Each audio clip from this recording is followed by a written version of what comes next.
Good morning बच्चों। आज हम भोजन ये कहाँ से आता है इसके बारे में पढ़ेंगे। आपको ये पाठ के बारे में अच्छी तरह देख लो। मैंने कुछ अंडरलाइन किया है, कुछ के ऊपर जो है येलो कलर पीला कलर किया है। ये इम्पोर्टेंट पार्ट्स हैं, ये तुम अच्छी तरह से देख लो। इसमें भोजन के विभिन्न स्रोत और वो कहाँ कहाँ प्राप्त होते हैं ये बताया गया है। इसमें जो है विभिन्न पौधों से, जीव जंतु से प्राप्त खाद्य सामग्री के बारे में बताया गया है। इसको आप अच्छी तरह देख लो।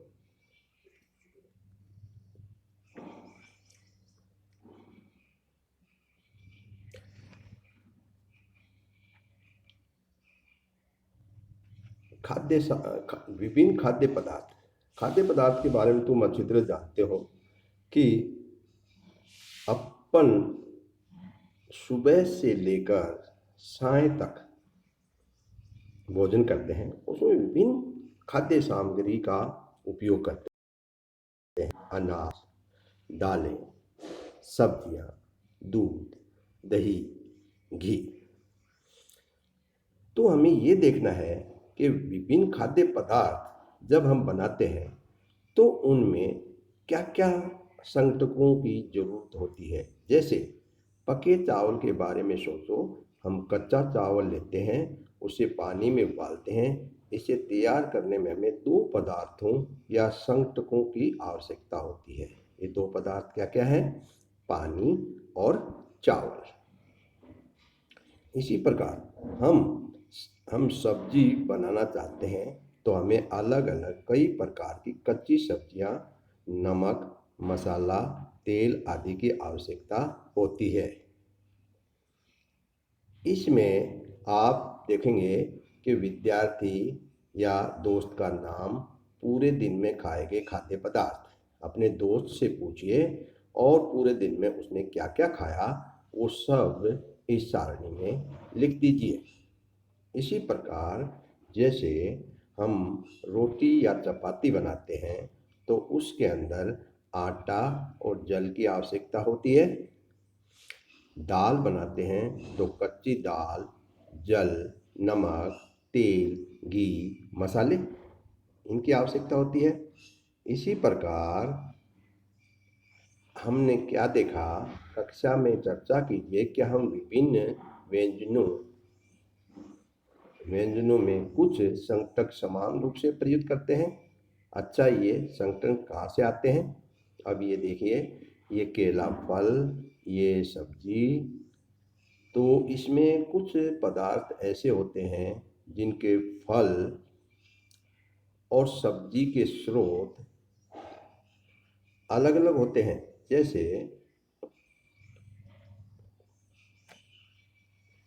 सारणी 1.2 में सूचीबद्ध कुछ कच्ची सामग्री जैसे फल और सब्जी के स्रोत का अनुमान लगाना हमारे लिए बहुत आसान हो सकता है।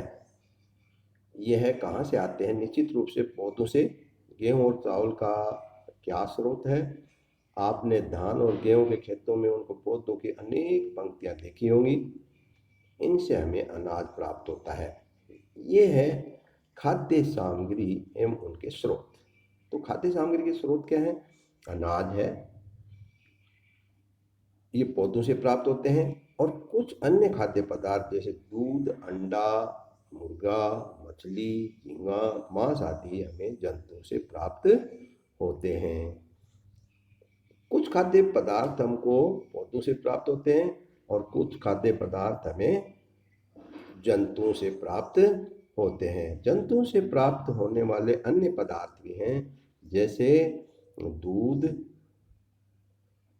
मक्खन, क्रीम, मांस, अंडे आदि जो है अपने को जंतुओं से प्राप्त होते हैं। इसी प्रकार ये देखिए, खाद्य मद, कच्ची सामग्री और स्रोत, यानी ये जो सामग्री हम बनाते हैं इनमें क्या क्या सामग्री लगती है और उनके स्रोत क्या है। जैसे इडली बनाई है, उसमें चावल चाहिए, उड़द की दाल, नमक और जल। ये सब पौधों से प्राप्त होते हैं। लेकिन इसमें चिकन जंतु से प्राप्त होता है। मसाला, तेल, घी, ये जब जो है जंतु या पौधों से प्राप्त होते हैं। इसी प्रकार खीर खीर बनाते हैं तो दूध, चावल और चीनी। दूध जंतु से प्राप्त होता है, चावल पौधों से प्राप्त होते हैं, चीनी का स्रोत अलग है। इसी प्रकार हम कुछ पौधे ऐसे भी हैं जिनके एक से अधिक भाग भी काम लेते हैं। किसी पौधे की हम जड़ काम में लेते हैं, किसी पौधे की हम पत्तियां काम में लेते हैं, किसी का तना काम में लेते हैं, किसी का फल, जैसे टमाटर है, बैंगन है। ये सब चीज़ें अपन जो है उनका फल के रूप में काम में लेते हैं। लेकिन पालक, सरसों के पत्तियां इत्यादि जो है हम पत्ती के रूप में काम में लेते हैं। इसी प्रकार मूली, गाजर, प्याज ये जड़ों के रूप में काम में हम लेते हैं। ये सरसों का पौधा देखिए। कुछ पौधे के दो या दो से अधिक भाग खाने योग्य होते हैं।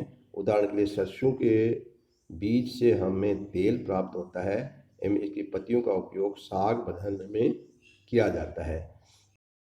ये देखिए, इसमें ये पुष्प है, फिर ये फल, इस फल मतलब इसके बीज की फली, फिर तना, फिर पत्ती, फिर नाट, इंटरनॉट, कलिका और ये जड़ें। इसी प्रकार जो है हम खाद्य सामग्री एवं मुख्य स्रोत की तरह पौधा बैंगन का भरता बनाते हैं। तो उसमें संकट या स्रोत कौन कौन है, जैसे बैंगन है, मिर्च मसाले के रूप में कोई अन्य, बैंगन फल है और ये मिर्च मसाले भी ज़्यादातर फल ही हैं। तेल मूंगफली, सरसों, सोयाबीन या किसी अन्य पौधे से प्राप्त होता है, ये सब बीज कहलाते हैं। इसी प्रकार हम जो है आगे हम अध्ययन करेंगे